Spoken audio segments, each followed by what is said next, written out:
This is QTV News coming to you live from our studios on Kairaba Avenue, and I am Jana Basonko. Thanks for joining us here at the main news headlines. At the press conference on Thursday, the Gambia Federation for the Disabled distanced itself from comments allegedly made to the Standard newspaper by Lamin Mane, the former Secretary General of the Federation. Mr. Mane has since denied allegations. We will hear from both sides. The founder of the female automotive service provider, the only female-owned garage in the Gambia, has spoken about her passion and career in a male-dominated field. The Speaker of the ECOWAS Parliament on Tuesday, disclosed the lack of single currency in the ECOWAS region has impeded viable exports in the region. In international news, Uganda has added its name to the list of Africa's soon-to-be oil-exporting countries after launching its first oil drilling program. And in sports news, the Gambia Handball Association has elected Lamin King Koli as its president at an elective congress on Saturday. Those were the main headlines, and now the news in detail. Do stay with us.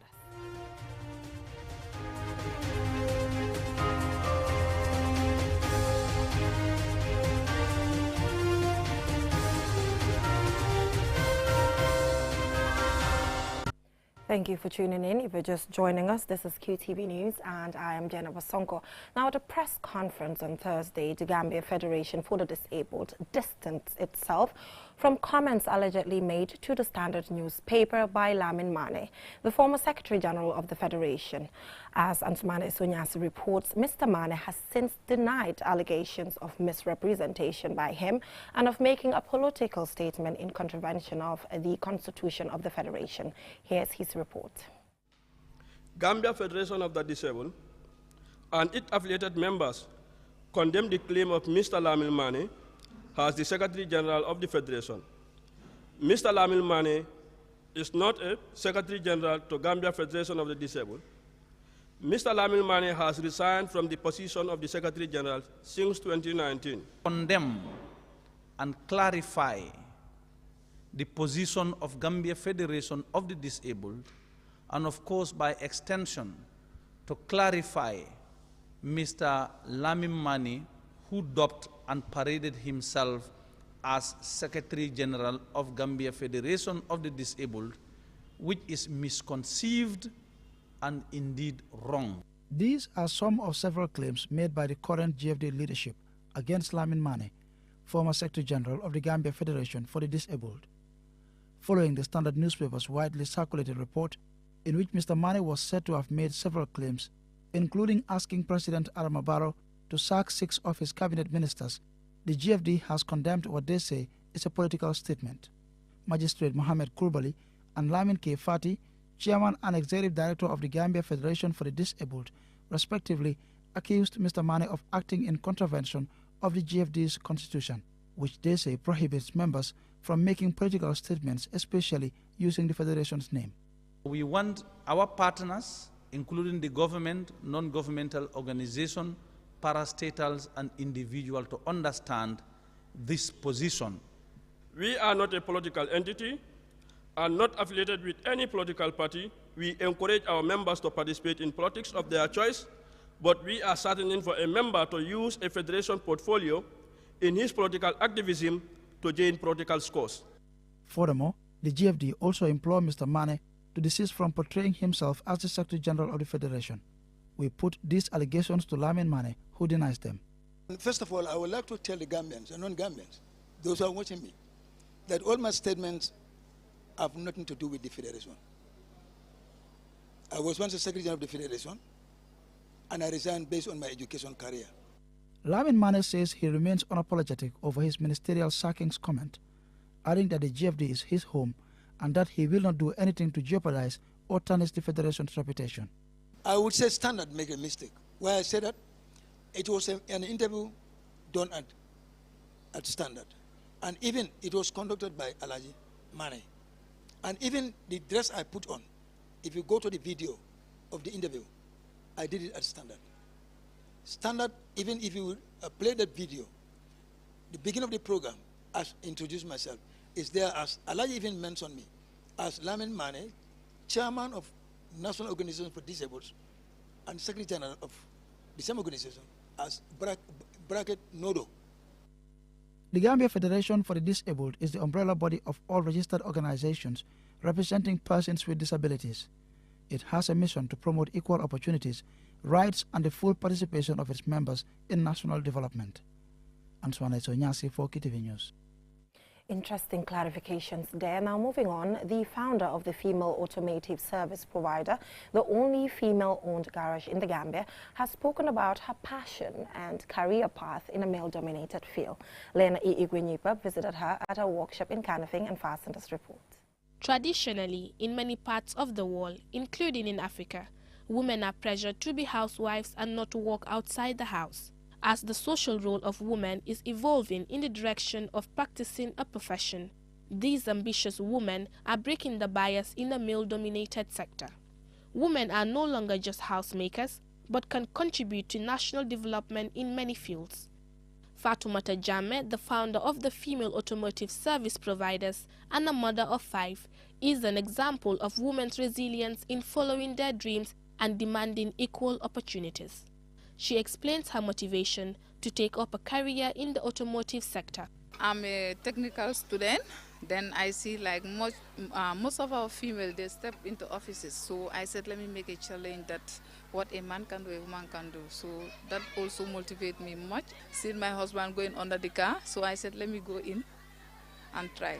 Some decisions that women make are often frowned on by society, especially if it involves working in a male-dominated industry. Due to the patriarchal mindset in Gambian society, Fatoumata has faced discrimination and myths. This, however, has only strengthened her resolve to change society's attitude towards women. When you are a married woman, some says that to your husband that you should not allow her to do this job because they say most of this job, like if you are giving birth, like it will deform your womb, you will not even have a child. So I say that is wrong. That is not even encouraging. The female automotive service providers is open to training young Gambian women who want to take up working in the automotive sector as a career. Seinabu Nyang, a trainee, came across this opportunity when Fatoumata introduced the female mechanic club in her school. After finishing high school, Seinabu joined the female automotive service providers. She urges youths to acquire skills. I'm so proud to join Fatoumata, that what men can do, women can do it too, or even more. Youths that are like me, sitting down at home, they are not doing nothing, they can come and join us here. Mariama Kaur, a student from the GTTI and currently on attachment at the workshop, encouraged women not to relent in pursuing their dreams. Each and every female sitting at home, don't be a housewife, don't be a liability on your parents. Just go out there and do your best. There are many more jobs that women can do, especially mechanic. It's not only for men. Pa Omar Ndao, a customer, is very impressed with the level of professionalism demonstrated by the women mechanics. Most of the mechanic shops here been known to be men, wholly men, but I came over here, I found some good sisters striving. That's kind of strange, that's not normal in the society. So I tried it one time, came, they did a wonderful job. Not only that, but I mean, they did what they were supposed to do. The founder, Fatoumata, also advises women to pursue their aspirations. The boldness that I took as a female doing this, a mother and a parent and a sister and auntie. So let them see me as their role model and also let them also come and join us as a female and do this job. The female automotive service providers have shown that women can register tremendous achievements and become successful when they are supported. The founder is hoping to decentralize her workshop model so they can train youths in all regions of the country. Reporting for QTV News, I am Lena Igwenyiba. Inspirational story there. Now, the Speaker of the ECOWAS Parliament on Tuesday disclosed that the lack of a single currency in the ECOWAS region has impeded viable exports, which currently stand at a margin of 10%, a very low figure for a region of 400 million people. Aliou Cisse has the rest of that. Dr. Sidi Mohamed Tunis made this disclosure at the opening of a delocalized meeting in Guinea-Bissau with the theme ECOWAS Common Currency and the interbank payment system as promoters of regional trade. The objective of the meeting in Bissau is to enable regional parliamentarians to be better informed on the progress of the single currency program, as well as the goal to develop the interbank payment system in the ECOWAS region. Speaker Tunis said the lack of a single currency among ECOWAS member countries has been identified as a major obstacle and a factor that aggravates transaction cost. This parliamentary seminar should therefore enlighten us on the conditions for strengthening convergence and macroeconomic stability in the sub-region. It will also provide a greater insight into the coordination of economic policies and the development of a payment system for the member states to facilitate their economic integration. Furthermore, this seminar will address all the other challenges we are determined to meet to achieve the single currency by 2027, as announced. The ECOWAS Parliament Speaker said the Parliament wishes to contribute fully to the process of creating a single currency by ensuring effective monitoring of the community bodies and institutions in charge of this program, and by promoting the support of the population, of which are, in essence, the closest representatives. Having identified these challenges and to increase the volume of trade in the region, the ECOWAS Authority of Heads of State and Government decided to accelerate the process of creating a single currency through the adoption of a convergence pact and a new roadmap for the launch of the single currency by 2027. In his keynote address, the President of the Republic of Guinea-Bissau, Umar Sissoco Embalo, who also doubles as the current chairman of the ECOWAS Conference of Heads of State and Governments, expressed his support in actualizing the adoption of the single currency within the ECOWAS region. He said the money system that is being worked out will encourage or stimulate the sub-region's development and maintain the friendship, solidarity, and cooperation among countries and populations. However, this process should be conducted very inclusively because there are various challenges, major challenges ahead. This represents a very complex task, and also the involvement of the political class and all those interested parties. ECOWAS Parliament members will debate the new roadmap submitted by the ECOWAS Commission to the Authority of Heads of State and Government, and at the same time make proposals and recommendations guaranteeing the start of the monetary union in 2027. There will be presentations by experts of resource persons from ECOWAS Commission, the West African Monetary Agency, WAMA, and the West African Monetary Institution, WAMI, as well as other experts from the region who have worked painstakingly to produce high-quality reports and studies on the single currency process. The delocalized meeting will be followed by the first extraordinary session of the Parliament in 2023. Reporting for QTV News, I am Aliou Cisse. From that story by Aliou Cisse on ECOWAS single currency related matters, we will now go for a short commercial break. And when we come back, we have some more news stories for you. Do stay tuned.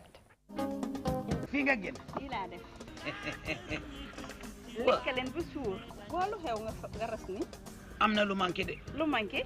Armanti mayonnaise. So amul duma lek. Ma ngi ñëw man may jégi armanti. Ah.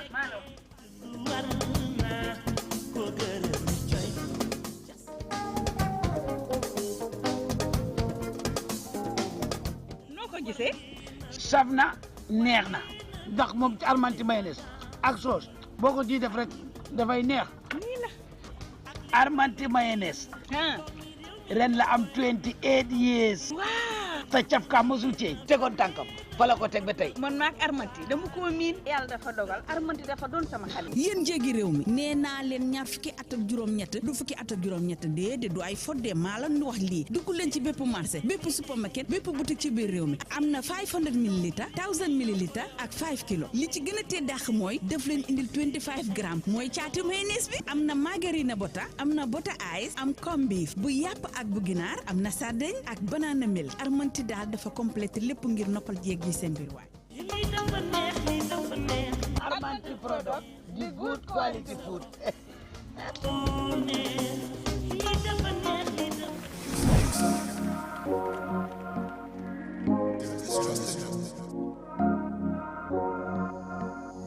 As the fastest growing GSM company in the Gambia, QCell has the widest 4G plus coverage in the country. 3 times faster internet speed than our competitors.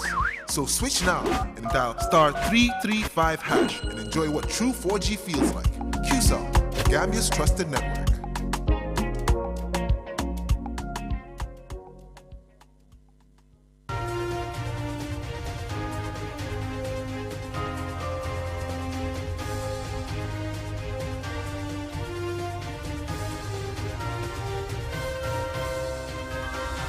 Welcome back from that short commercial break. If you're just tuning in, you're watching QTV News, and I am Jenna Bosonko.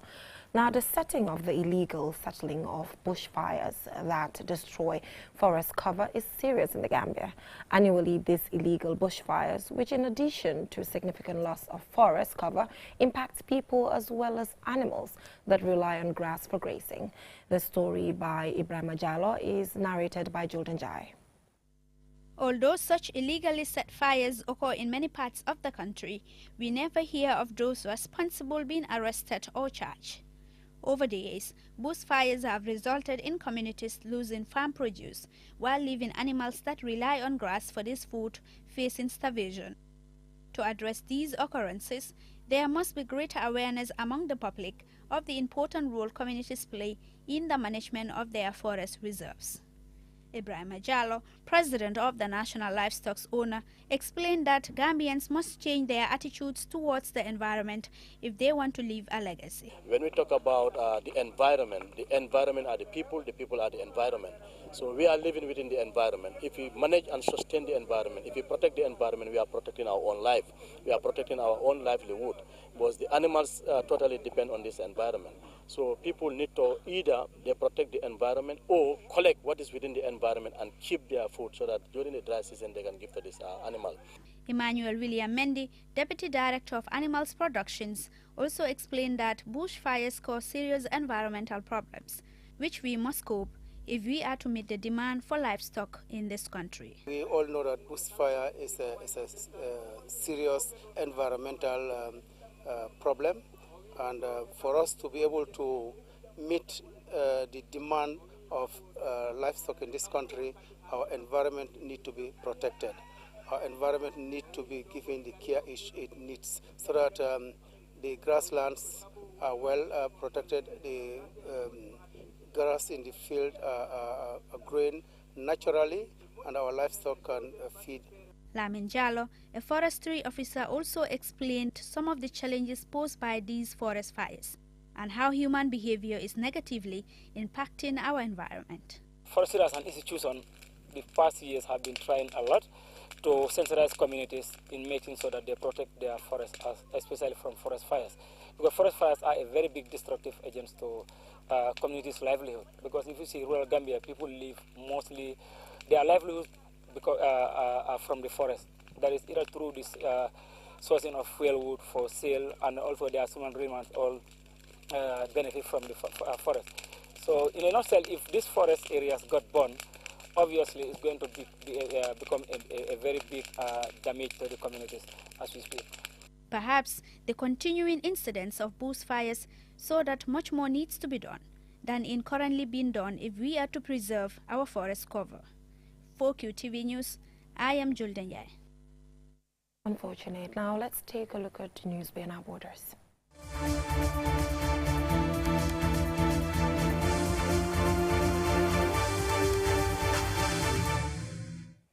Now, Uganda has added its name to the list of Africa's soon-to-be oil exporting countries after launching its first oil drilling program. The launching was officially done by President Yoweri Museveni. The country is targeting the year 2025 to have the first oil output. Suleiman Dabo has more. The Kingfisher field in Kikibe district in western Uganda, which is expected to kickstart the Ugandan oil drilling program, is a $10 billion scheme to develop Uganda's oil reserves under the Lake Albert in the west of the country. As the country is landlocked, it is also planned to build a vast pipeline to ship the crude to international markets via an Indian Ocean port in Tanzania. The country discovered the rare and expensive international commodity 20 years ago, but was unable to benefit from it mainly due to the lack of the required infrastructure such as a pipeline.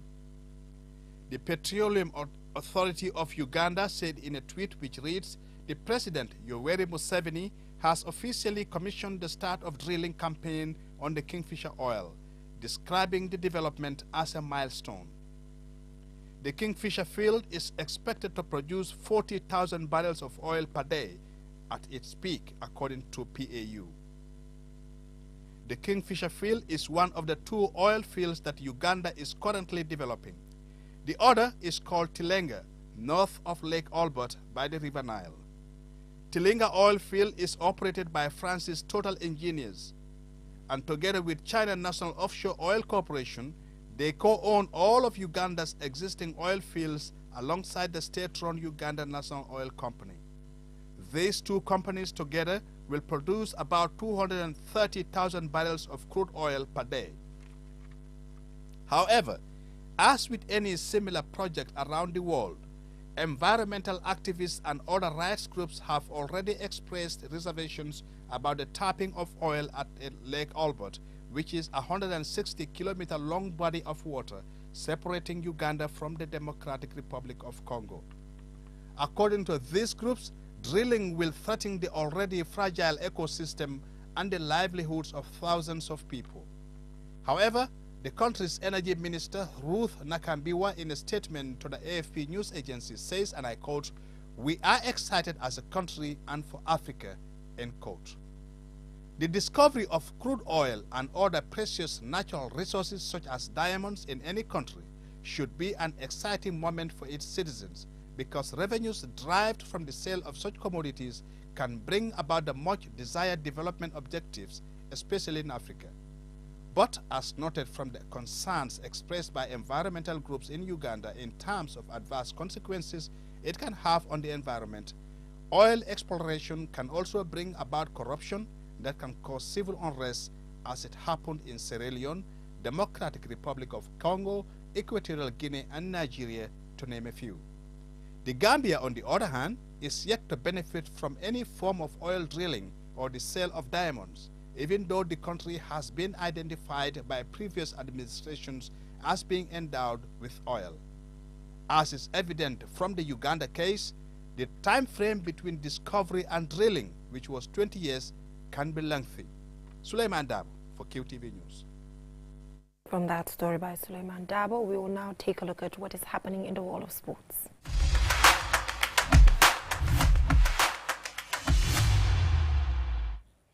Now, the Gambia Handball Association has elected Lamin Kinkoli as its president at an elective congress on Saturday. He spoke to QTV's Momodu Gajaga about his election and plans for the sport earlier today. More in this report. In an interview with QTV, Kinkoli says handball as a sport will be transformed to a viable sport in the Gambia, like other sporting disciplines. In every sport, having a strong presence across the country is important. Kinkoli says he wants to make sure handball is played in all regions. Next knockoff, we want handball to participate like how football and other games do participate, because we want to have a national character. You cannot call an association just for Banjul, Brikama, KM West Coast. No, we want to have a national character. When I was the chairman of the National Sport Council, we said before you are to be recognized as an association, at least you must cover four regions. And then most of the associations are not covering this. So this is my target, because I was there and I was advocating it. As a sports enthusiast, sponsor and administrator, Kinkoli says he will keep reaching out to the authorities and those who may be able to help to have an indoor court which handball, volleyball, basketball and other sports can use to play. I've spoken to the minister some time ago when I was vying for GNOC, and then I will follow it up. We need to have a ground. This stadium cannot accommodate all these sporting disciplines. We need to have a ground where we can lobby through good people, the philanthropists or the government or even international donors, to make sure that they provide us with this.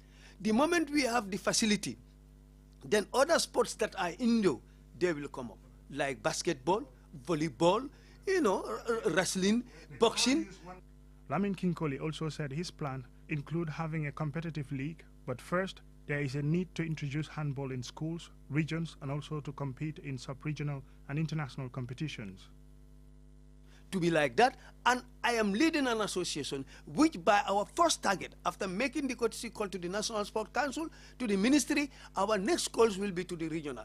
All the regional directors and the primary school sports association, the secondary school sport association, we will meet them and sell our ideas and sell our associations to them.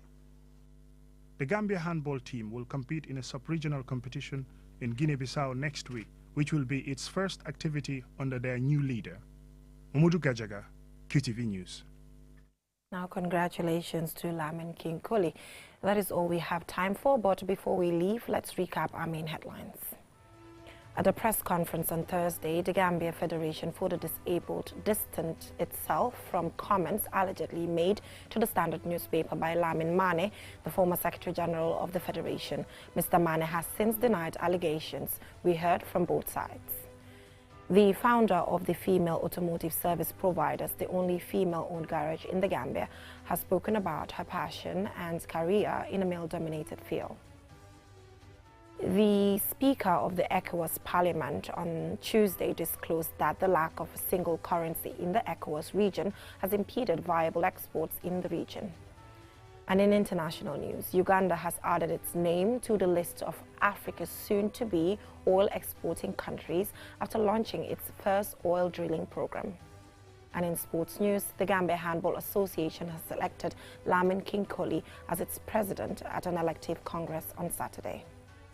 Well, that is all we have for you in this edition of QTV News. Join us at 10 p.m. for another bulletin. Thanks for watching and have a great evening.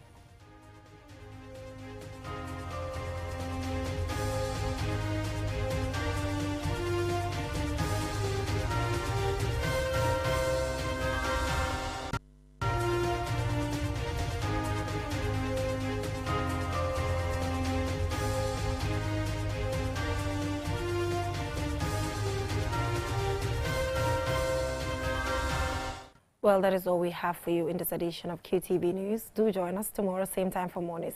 Thanks for watching.